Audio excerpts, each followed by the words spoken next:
RVBN, the Rich Video Blog Network, home to weekly NFL predictions, great personality profiles, professional wrestling video blogs, sports video blogs, MBTA video blogs, entertainment video blogs, plus tons more. Collection of my work going back to June of 2014 is on various social media websites. RVBN, the only video blog on the internet that matters. Times now 4:35 in the afternoon in Billerica, Massachusetts. Good afternoon, Facebook, YouTube, Twitter, and Google+. This is Rich again, back for your second video blog of the day for Saturday, February 25th, 2017, around 4:36 in the afternoon in Billerica, Massachusetts, was another beautiful day. Some places in the Merrimack Valley of Massachusetts and New Hampshire reached 70. It's the first time ever that 3 straight days have reached 70 or more in the Merrimack Valley in February. All the snowpack that was on the ground earlier this week is gone, and it's not too muddy. Back to normal temperatures tomorrow, and Monday and Tuesday starts the warming trend again. They say there's an outside shot of 70 degrees on Wednesday, but some snow in the forecast for next weekend. Some news to report on the RVBN Newswire. The San Francisco 49ers signed defensive end Earl Mitchell to a 4-year contract worth $16 million. And sad news to report in the world of entertainment. Actress turned publicist Patty Freeman passed away at the age of 64. So prayers to her family in this time of need. That's about it on news from the RVBN Newswire. Be back in a flash with my second video blog subject of the day.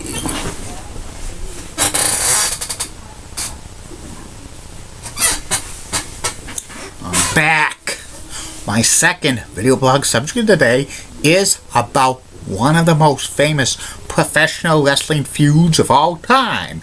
It's the 16-time World Heavyweight Champion Nature Boy Ric Flair facing off against Ricky the Dragon Steamboat. Today is Ric Flair's 68th birthday, so I have to do a video blog about Ric Flair on his birthday. And this is the subject. Ric Flair and Ricky Steamboat's matches were very classic, especially in 1989 and again in 1994. Actually, this feud started in the late 1970s, 1978 to be exact. Ric Flair and Ricky Steamboat feuded with one another for several months over the Mid-Atlantic United States Championship. And one of the TV interviews Ric Flair was doing on Mid-Atlantic Championship Wrestling with Bob Caudle, he had 2 women with him. One of the women eventually married Ricky the Dragon Steamboat. It was his first wife, Bonnie. And then Ricky Steamboat comes in and he rips the Nature Boy's clothes off, and it was real great television. Unfortunately, the video for that interview is lost. It was probably taped over or thrown away. Hopefully somehow it gets discovered, because that's like a classic interview, and Flair and Steamboat had some classic battles over that world, that United States Championship. And Flair and Steamboat had matches in Mid-Atlantic and Jim Crockett Promotions on and off for the next several years. They actually became tag team partners in the early 1980s for a brief period of time. In 1984, Ric Flair defended the NWA World title against Ricky Steamboat at the Meadowlands Arena in East Rutherford, New Jersey, like a night of Champions card. This was NWA invading the New York City area, going to like the Meadowlands, and it drew a decent house. Flair retained the NWA World Championship by beating Steamboat. Flair was playing this sublet heel in this role. He was a tweener character. During this time, he was basically a heel everywhere except Mid-Atlantic. Ricky Steamboat signed with the WWE in early 1985, and for the next 4 years, Flair and Steamboat did not wrestle each other because they were in different promotions. In early 1989, when Turner Broadcasting bought Jim Crockett Promotions from Jim Crockett and David Crockett, this is when they started to phase Jim Crockett Promotions to the NWA, eventually WCW, and on an edition of WCW Saturday Night, it was the two remaining horsemen, Barry Windham and Nature Boy Ric Flair with James J. Dillon, against Hot Stuff Eddie Gilbert and a mystery partner. Who could that mystery partner be? There were rumors going around it was the Stain, because Hot Stuff Eddie Gilbert had a partnership with Stain, or Rick Steiner, because these were rumors going around that they were going to give the NWA World title to Rick Steiner. But lo and behold, Ricky Steamboat has a surprise, and everybody's shocked. He actually signed a contract with World Championship Wrestling a few days prior to the taping, and this was before the internet. So the only way you could have heard about it if you subscribed to the Dirt Sheets, which is a Wrestling Observer and Pro Wrestling Torch or Match Watch with Steve Beverly, who used to run TV Game Shows Net.com, and he's famous for saying one of the most craziest quotes ever, that if you had an idea for a television show, get an agent and develop it, because it could be a hit even with an 0.2 rating. But enough about that. Ricky Steamboat and Eddie Gilbert beat Ric Flair and Barry Windham in this tag team match, and the crowd was going wild. Steamboat pinned Flair, and JJ and Barry Windham were saying, he's not signed with us. And he said that to Jim Ross, but then Ricky Steamboat says, I made contract negotiations with Jim Crockett, Jim Hurd. I'm now with the NWA. Soon, they signed it for the Chi-Town Rumble pay-per-view on February 20th, 1989. For the NWA World Championship, Ricky the Dragon Steamboat against Nature Boy Ric Flair. And 5 days before the pay-per-view at the Clash of Champions, Ric Flair was interviewed, and he brought down so many women, and he had a new manager, Hiro Matsuda, because J.J. Dillon left to go to the WWE, become the talent relations coordinator, vice president of it, to be exact. And Ricky Steamboat then attacked Flair. He took off his fur coat, kind of shades of that interview they did in 1978. Then, on the pay-per-view Chi-Town Rumble, it was for the NWA World Championship, Ric Flair against Ricky the Dragon Steamboat. It was an awesome match, very, very, very great, back and forth. The referee went down, and then there was a second referee who came in, and Ricky Steamboat pinned Ric Flair 1, 2, 3, and Ricky Steamboat's the new NWA World Champion. And the second referee got up, agreed, because this is now Dusty Rhodes is no longer part of the booking team in the NWA. He got fired weeks prior, but if Dusty was booking this, it would have been a Dusty finish. Steamboat's the new NWA World Champion, and they continue their feud at house shows throughout throughout the NWA or WCW, they were drawing decent. And then they have a lot of more promos on television. The next match they have is a Clash of Champions at the Superdome in New Orleans. They had on television Ric Flair and Ricky Steamboat have a debate. Steamboat brings his son Ricky Jr. and his wife Bonnie, and he gets booed in the arena. Well, Ric Flair got some cheers. And then they have the Clash of Champions match that happened on April 2nd, 1989, the same day as WrestleMania 5. It was 2 out of 3 falls for the NWA World Championship. Ric Flair took the first fall with a pin. Ricky Steamboat took the second fall, and the third and final fall at 58 minutes. Ricky Steamboat did the double chicken wing into a pinning combination for the 1, 2, 3. Jim Ross was doing this match with the hardcore legend Terry Funk as the color commentating. Terry probably did not say, "You egg-sucking dog, you Dusty Rhodes."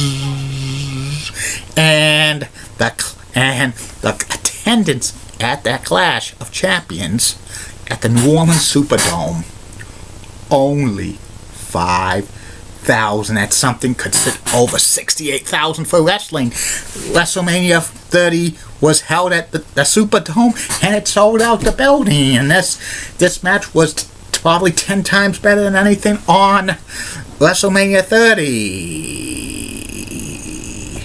And then Steamboat and Flair signed for another match at Wrestle War 1989, which was called Music City Showdown at the Nashville Memorial Auditorium on May 7th, 1989. And they decided they must be a winner in this one, so they had 3 judges: Lou Thesz, Terry Funk, and Pat O'Connell. It went 36 minutes, back and forth. Ric Flair beat Steamboat with the 1, 2, 3. Afterwards, both Steamboat and Flair shook hands, and Ric Flair turned face, eventually getting attacked by Terry Funk. And the Flair Steamboat 3-match series in 1989 are probably some of the best matches in professional wrestling history, in my opinion. And soon Steamboat left the NWA and WCW. Steamboat popped up back in wrestling in 1991 as the gimmick, the Dragon. He was stuck in that gimmick for several months. Ric Flair came to the WWE around the fall of 1991, and they were backstage. That Flair and Steamboat really wanted to do some matches in the WWE, but that was not to be. Steamboat had a conflict with WWE officials and left soon afterward for WCW. I don't know how good the matches would have been in the WWE. I think if Flair and Steamboat wrestled on WWE TV, I think their matches would be decent, but under WWE restrictions, because WWE matches usually would go 15 to 20 minutes tops at a house show or on television.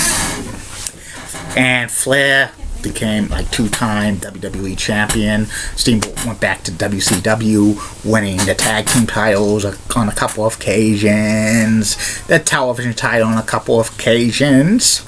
In early 1994, Ric Flair became head of the booking committee for WCW, and he became the WCW World Champion again.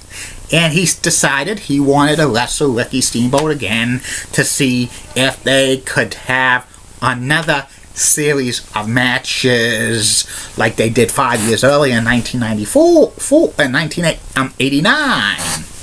And they had like some internet action between Steamboat and Flair. Both of them were like kind of friendly, but Ric Flair was subletting, playing a heel. A couple of interviews, like Ric Flair was saying stuff about Steamboat, and then they get into a little fight. Ric Flair slaps Ricky Steamboat, and they're ready for a fight. On Spring Stampede 1994, Ric Flair and Ricky Steamboat had an over 35-minute match, and it was a classic, and both were, were playing by the rules or breaking them. Flair was playing the sublet heel. The ending of the match had both wrestlers pin the shoulders to the mat. 1, 2, 3. WCW Commissioner Nick Bockwinkel decided this match was a draw. He gave Ric Flair the WCW title back. I thought Steamboat was going to win this one and win the WCW World title, but was not meant to be. About a week later, on WCW Saturday Night, Ric Flair forfeits the WCW World title, and he wanted to have a rematch with Ricky Steamboat, fair and square, who was going to win the WCW World title, and they have that a couple weeks later. Flair beats Steamboat to retain the WCW World Championship, and that was one of the last matches Flair and Steamboat would have before Ricky Steamboat was forced to retire in the fall of 1994 due to back injuries. I think the original plan was for Flair and Steamboat to have a same 3-match series over the WCW World title in 1994.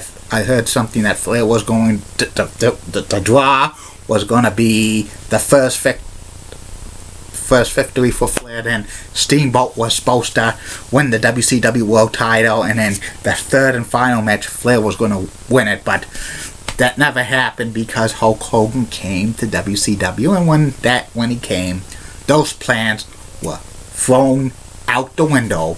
I thought Flair Steamboat matches in 1994 were decent, but they didn't live up to the potential for 1989, and they should have done it for WCW. That could have meant a lot to them because the WWE's business back then was in the toilet. But it's typical WCW you're talking about, and that's about it on this feud. Be back later, Facebook, YouTube, Twitter, and Google+. My third and final video blog of the night, which will be about the WWE House Show card from April 22nd, 1986 at the world's most famous arena, Madison Square Garden. So come, everybody, and I'm a Julie Button guy. Wally was blood of WCCO rocks and has nice legs. Elizabeth Hart is so stunning, she's the best. Amy's Weezy's awesome, Amy. Let the Church of WBIX Channel 11 New York is such a rocking cool work. The best legs in New York City, bar none. Barbara Gibbs of ABC 11 has a sweet Southern accent. Best legs in Raleigh, North Carolina. Lisa Bell of News 6 is so cute. She's the best. She got the 4 best legs in Orlando, Florida.